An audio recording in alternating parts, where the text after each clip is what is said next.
Salam, biz bugün MHM-lə test toplusuna baxacağıq. Gəlin baxaq 9-cu test tapşırığına. Fərqləndirilmiş sözlərdən birinin qrammatik mənasını, yəni hansı nitq hissələrindən neçə cür ola bilər?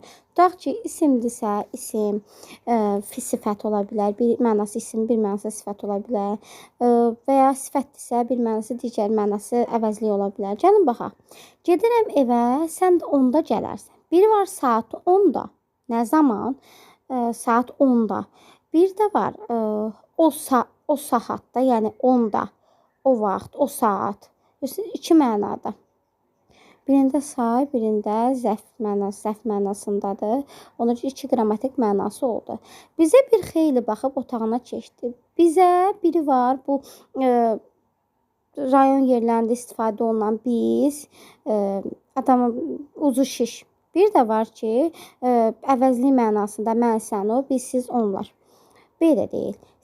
Bir vaxtlar elə dediyim sözlər bu idi. Bir ədəd mənasında, bir də əvəzlik kimi hansı dediyim sözlər, elə dediyim sözlər bu idi. D variantına baxaq. İclasdan əvvəl direktor gəldi. Burada qoşmadı bir mənası. Digər mənası isə iclasdan əvvəl direktor getdi. Yəni ilk öncə direktor getdi. Burada da həm zərf, həm də qoşmadı.